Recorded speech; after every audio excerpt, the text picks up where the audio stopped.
السلام عليكم ورحمة الله وبركاته، أسعد الله مساكم جميعا كل خير، يا أهلا وسهلا يا وجه الخير. الله يحفظكم ويسعدكم أينما كنتم. آه نقطة مهمة جدا جدا لابد أن تكون موجودة عندك. إيش هي هذه النقطة؟ ركزوا معي فيها. طبعا أحبة الكرام، ما في واحد منا سالم من هم. أكيد ما في أي واحد منا ما عنده هم، لا رجل لا امرأة، حتى الأولاد الصغار، كل واحد منا عنده هم. طيب، كيف نتخلص من هذه الهموم؟ ايش السبيل؟ ايش الطريق؟ والله الطريق انه سهل يا جماعة، والله دلنا عليه الحديث صلى الله عليه وسلم، بس نلزم. يقول صلى الله عليه وسلم: من لزم الاستغفار جعل الله له من كل هم فرجا ومن كل ضيق مخرجا ورزقه من حيث لا يحتسب. من لزم، ركز معي، اللزوم أهل اللغة قالوا إن اللزوم معناه المداومة والاستمرار. ما هو تترك. أنا تجيني رسائل على الخاص يقولون استغفرنا لكن ما وجدنا أي ثمرة.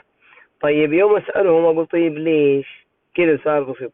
قال: والله انقطعنا فترة بعدين رجعنا. طيب لا تلومني، أنا أقول لك الاستغفار لا يترك.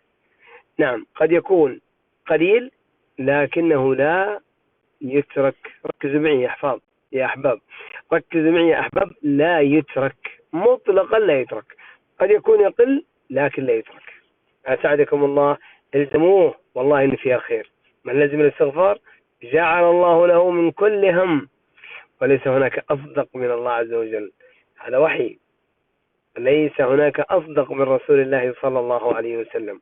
والله عز وجل أوصانا في القرآن الكريم في سورة الروح: فقلت استغفر ربكم إنه كان غفارا يرسل السماء عليكم مدرارا ويمددكم بأموال وبنين ويجعل لكم جنات ويجعل لكم أنهارا. هذه وعود الله عز وجل، هذا وعد الله عز وجل، هذه وعد الله عز وجل في سورة نوح: ويقوم استغفر ربكم ثم توبوا إليه يمتعكم متاعا حسنا. والله يلتجد المتاع الحسن، بس الزم الاستغفار واترك الذنوب.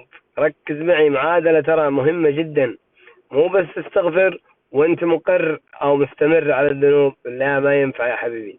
لا، استغفر مع ترك الذنوب حتى تكون توبتك توبة نصوح.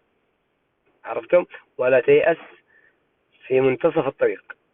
تقطع شوط في الاستغفار شهر شهرين وتجيك هجومات وتجيك أشياء من الشيطان وتترك. لا، انتبه، هذه أصعب مرحلة.